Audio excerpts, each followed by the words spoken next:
I'm Rachel Tepper-Paley, Digital Managing Editor at Wine Enthusiast magazine. Today, we're talking with Wine Enthusiast Writer-at-Large Kara Newman, our resident spirits reviewer and the person at which we lob pretty much all of our spirits-related questions. Over the years, she's seen drink trends come and go again, so she knows a thing or two about what trends might have staying power. That's why we asked her to whip up some drink trend predictions for 2025.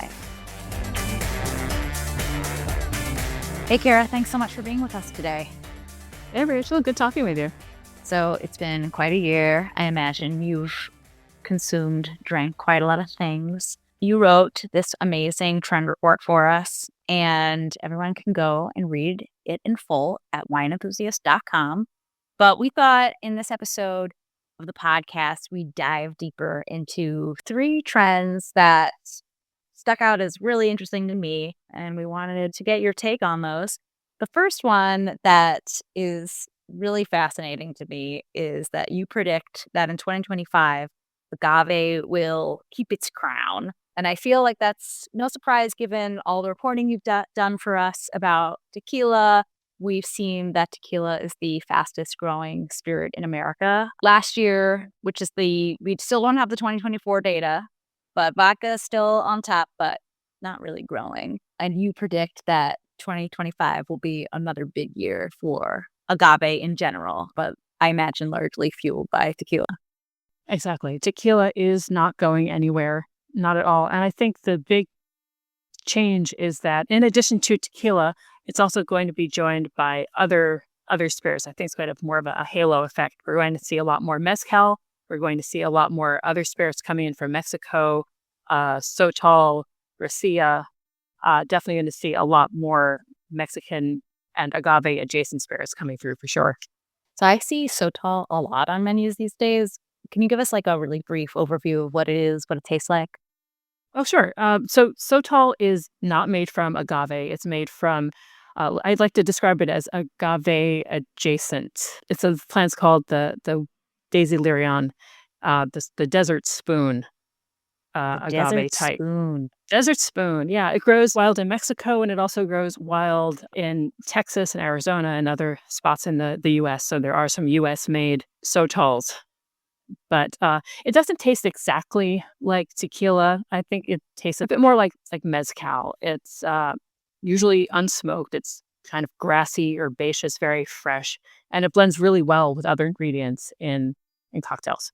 That's the spirit that I'm seeing the most pop up that is catching my attention. Like I'm seeing a lot of Sotol on cocktail menus. I can see it playing really well with ingredients like lemongrass or lime or fresh herbs. Really interesting. Yeah, for sure. So the other thing that you mentioned in your story with that, we're predicting that the margarita is going to be the top selling cocktail in the US in 2025, which is not super, again, it's not super surprising because, we've seen that some data suggests that it's been the top selling cocktail since 2015. So I wonder if you could call the margarita like the canary in the coal mine when it comes to predicting tequila's overwhelming popularity. I think it was out there even before tequila was so overwhelmingly huge in terms of its sales here, but it's always been popular. It's just it's a drink that everyone associates with fun and good times, and everyone knows what it is. But I think it's also really evolved a lot. The spicy margarita in particular, I think, has been out in front the past couple of years as the number one riff on a margarita. I'd probably put a mezcal margarita right behind that.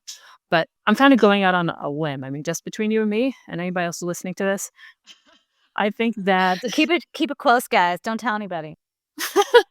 I'm predicting, I'm going to say it. I'm going to go out and say it. I think the El Pastor margarita has the potential to be the cocktail of 2025.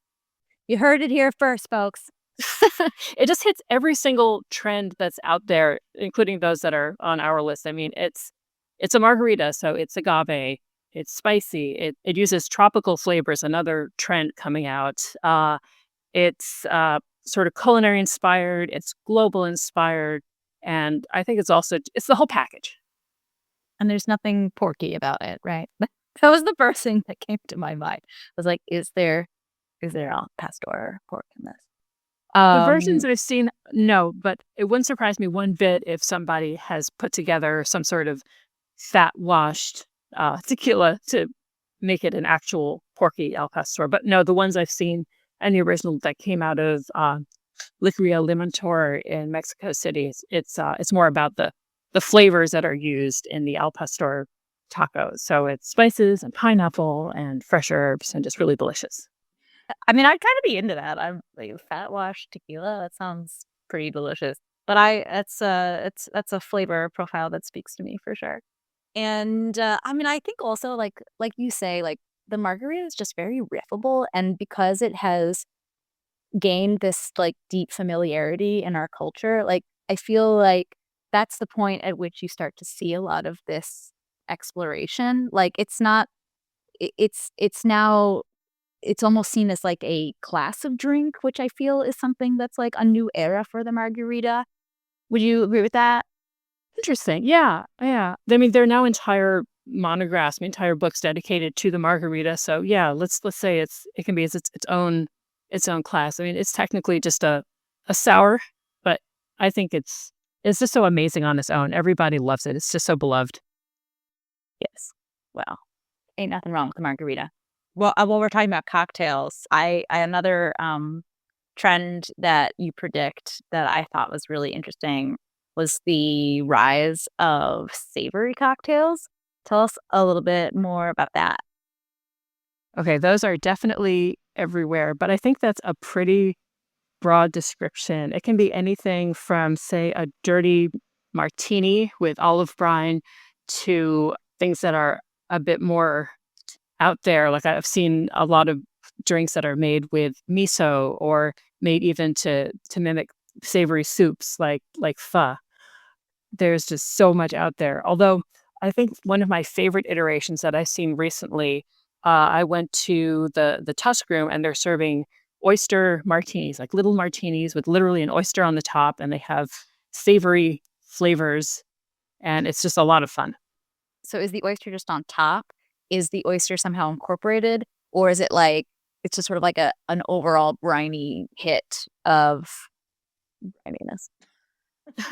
They have a range of them. I think they had 3 of them when I was there, and I think one might have been made with an oyster gin or an oyster vodka, and another was more, like dirty martini style, but it kind of blew my mind that there could be an entire range of savory martinis on the same menu. It's not just, like a one and done anymore. Or I went to another restaurant, Kinjin, and they were serving mushroom martinis. Not that this was solely a martini trend, but it had this really just umami, earthy, savory kick that was a lot of fun.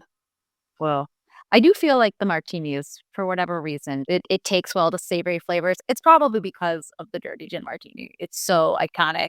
And so people are familiar with playing with savory flavors in Martini Land. I wonder if that's part of it. I also have to go back and ask you about what oyster gin or oyster vodka is. I feel like I've heard of like oyster stout and oyster porter, but I didn't know that gin and vodka could intersect with oysters like that. What are those? I don't think it's actually a full on category, but I'm seeing more and more that are actually filtered through oyster shells, or maybe they have oyster flavors. I think ISCO, the Industrious Spirits Company, is the one that makes the oyster vodka here. Yeah, that's them, oyster vodka and oyster gin. And it has this really interesting, like, savory minerality. Really just a lot of fun. I recommend it. I know I've reviewed it for the magazine, and it's literally, I don't think I would recommend it to somebody who had a shellfish allergy. Yeah, be very careful. But I love that, and it does feel like it sort of belongs to this trend that we're seeing about, like, people wanna drink savory things, which I think is really, really interesting, and I love the idea of a mushroom cocktail as well. It's almost like it's giving broth. It's giving broth flavors. But I I like do feel like that, it has like the potential to go a little too far, though, right? Like, nobody really wants a right. broth tail, or maybe they do. I don't know. I don't. It's the cocktail that the world seems to want. I don't know, maybe not. Um, It's definitely the one that bartenders want. I don't know. I'm kind of on the fence. Sometimes I think bartenders want it more than consumers do, but I could be wrong about that. Why do you think that is? Is it just because it's an interesting thought experiment and, like, it's also just sort of an unexplored terrain and bartenders like experimenting and doing stuff like that?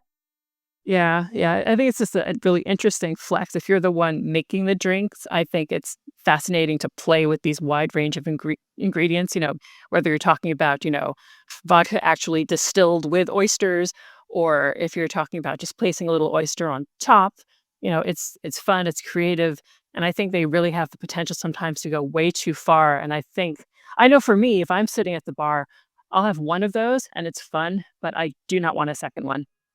Right. It's so you're like, that was interesting, but please now another drink that's not that." Exactly. Exactly. That's my point of view. Yeah.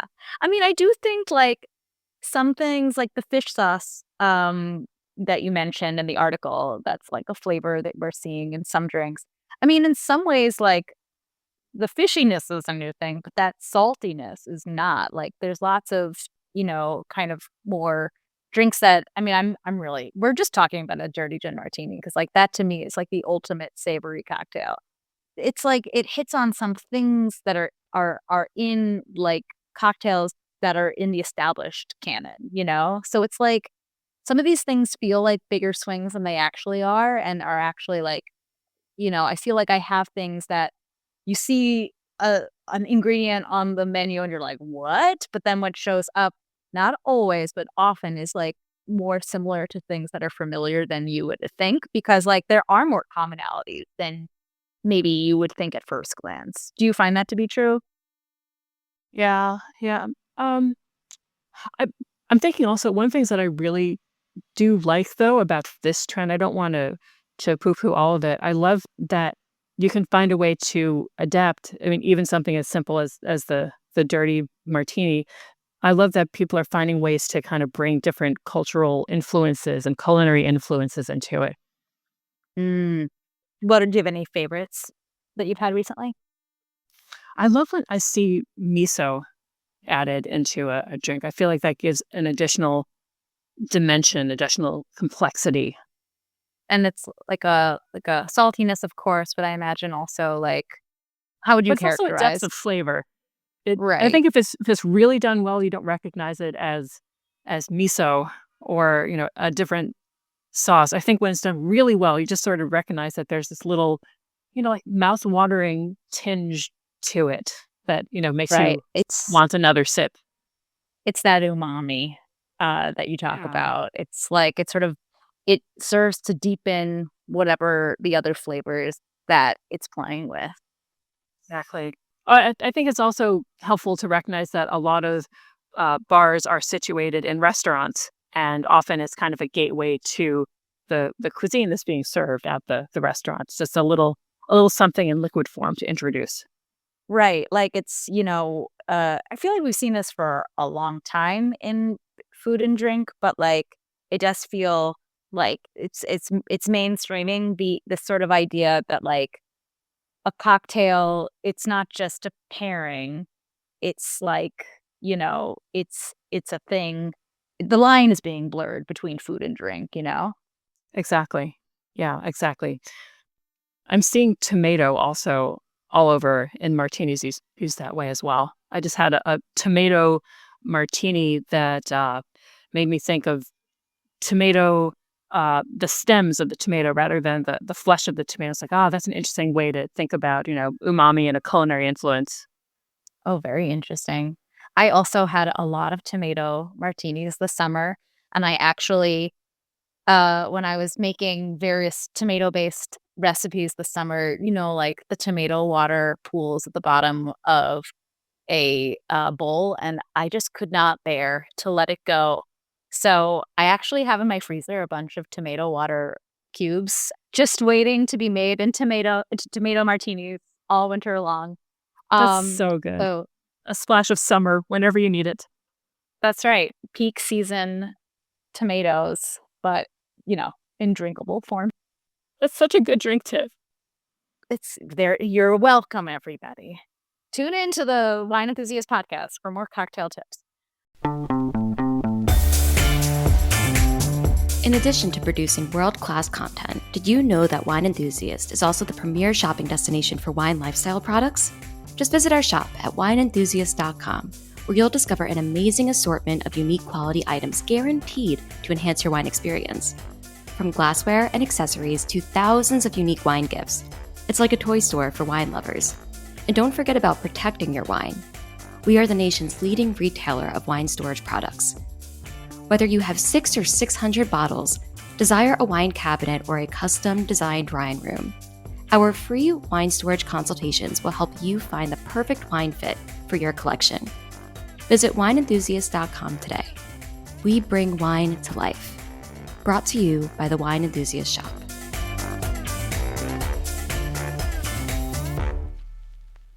So the moving on to a third trend that is very interesting to me is this sort of on again, off again trend. And by that you mean kind of like people flirting with like low alc, no alc stuff, NA, if you will.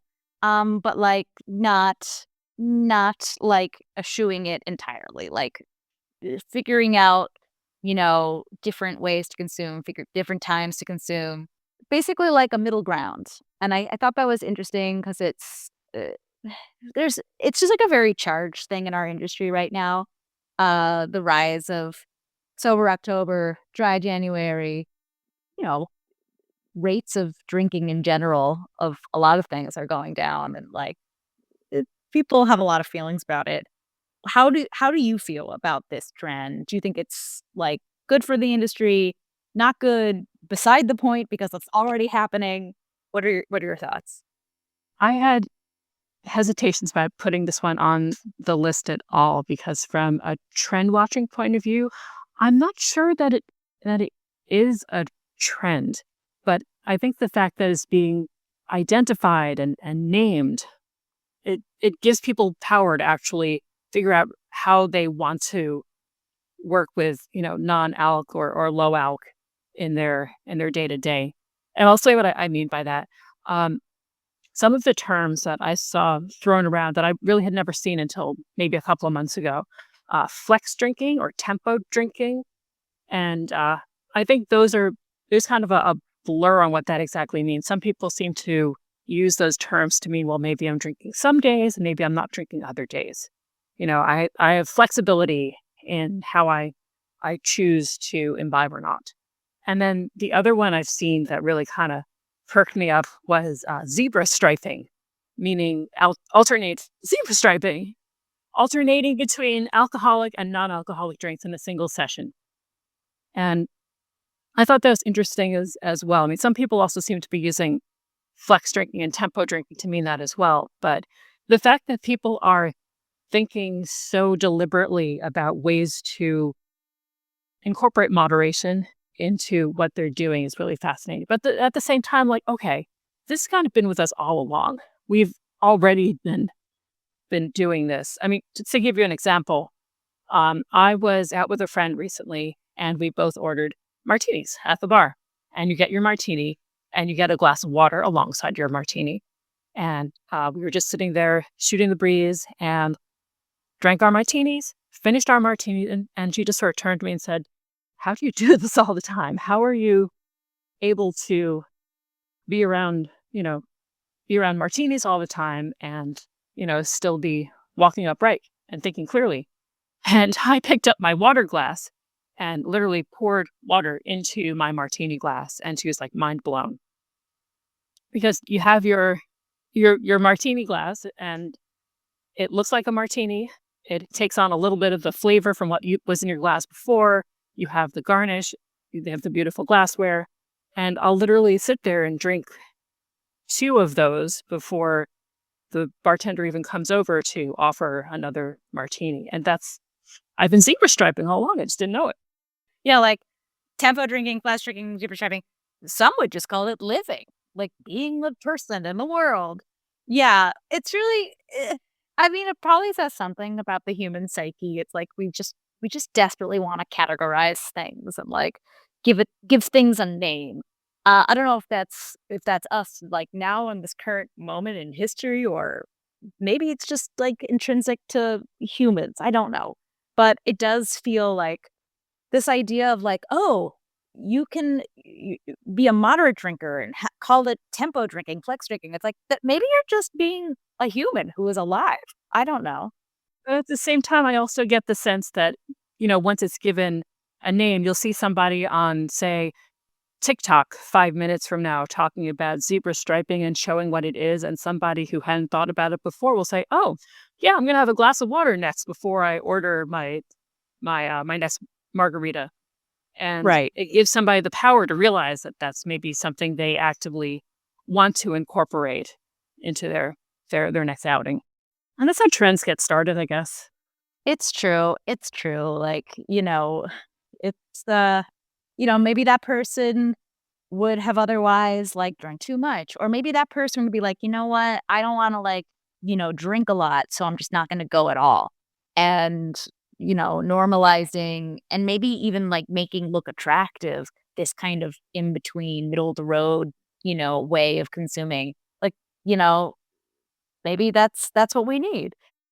I do, though, think that one of the things that is different, though, compared to even just a couple of years ago, you now have the option to not just order that martini, but to order a deliberately constructed non-alcoholic martini with ingredients that didn't even exist a couple of years ago and pay $20 for the privilege. But Yeah. It's not cheaper. It's definitely not cheaper. I mean, I also like a lot of drinks that are not completely alcohol free, but incorporate a lot of these next gen zero proof spirits. I especially like I call them like Campari adjacent spirits. Like I feel like those are really good at mimicking that kind of like bitter, flavor profile. And when you mix it in a drink with that also has alcohol, you wind up getting the flavor bang for lower alcohol. And I'm not a person who identifies as like being a part of this movement, but like that is something that I've incorporated into my life. So, it's interesting. It's just like showing a different way to drink. So maybe like buzzy, fatty names aside, like this is, potentially changing the way people drink. And I think that's really interesting. I agree. I do agree that the aperitif and Amaro adjacent category has been especially successful at capturing those flavors. Yeah. I think that what's really interesting also about this list of 2025 drink trends is what's not on this list. One thing that I feel like I think it was, trends predicted in either last year or previous years was the rise of AI in drinks, and it's not on this list. I'd love you to talk about why. Okay. So last year's wild card was artificial intelligence and how it might be used in cocktails. This kind of pie in the sky thought that maybe, you know, AI was going to come and take over our bars and our drinks in some way. And that really didn't come to pass. And in talking with people who are drink pros and trend watching pros, I think the sentiment really has kind of simmered down. People are no longer all upset about AI coming for their jobs. It just doesn't seem to have happened. I mean, people are still going out. Bartenders are still serving a purpose. People who are distilling and blending drinks, distilling and blending spirits are still out there doing their thing. AI has definitely been used for building menus and brainstorming for drink ideas. But I mean, for example, at Tales of the Cocktail this past summer, I went to a seminar where a cocktail that was fully developed by AI was served, and it was so mediocre.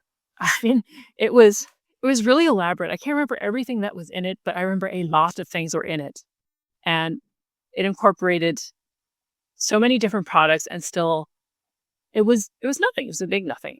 And I Was it think like part of a they were like, "This is the future of drinks. Try this AI cocktail."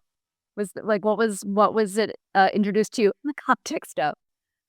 It was presented as, this is a way that technology can be used to help bartenders do their jobs better. It was a very trade-focused seminar.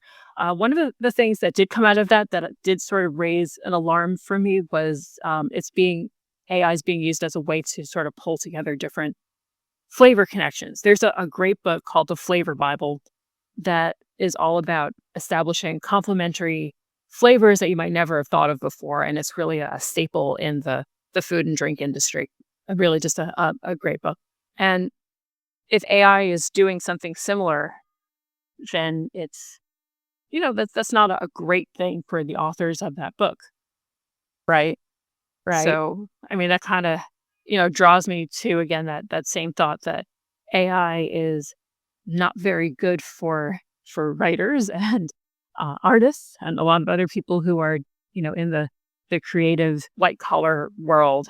But it doesn't seem to, our worst fears about the bar industry, they don't seem to have come to pass where AI is concerned. So when I spoke to people, asking what's ahead, it was notably absent. People are more hot under the collar about additives in tequila than they are about AI right now. That's right. We skipped that part when we talked about the continued rise of agave spirits, that the additive issue is like, it doesn't feel like it's bubbled up to mainstream consciousness yet. It feels like it's still sort of a little bit like in, geeky drink circles, and people like you and me know about it, but it hasn't yet bubbled up. Do you see that as being something that will play into Agave's 2025 story? Possibly. There's definitely a greater drumbeat around transparency in spirits from a broader point of view. I mean, if we're talking about how spirits are made and packaged and how recycling is used, both in terms of bottles and carbon footprints at bars, I think definitely that's going to be an ongoing concern, especially as we're dealing with climate change all around us, as we just dealt with wildfires and in the New York, New Jersey area what was that, last week? There was a big brush fire in New York City in Prospect Park just last Crazy. week, which was insane. My whole neighborhood was filled with smoke. But yeah, I mean, it's definitely interesting, and I wonder if we will be right back here this time next year talking about 2026 trends, and those things will all factor in. But I think that we certainly have a lot to look forward to in the next year, drink-wise at least. And I want to thank you for coming by and talking us through them. So thanks so much. So many good drinks. I'm raising a savory martini in your direction. Ooh, I love that. I gotta go break out my tomato cubes. All right, thanks so much.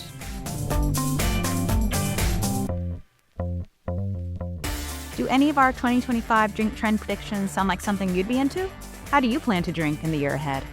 Email us at podcast@wineenthusiast.net, and we might share your feedback on the podcast. We love hearing from you and appreciate your support. Please rate and review us wherever you listen to podcasts. Remember to visit us at wineenthusiast.com for content and products that bring your love of wine to life.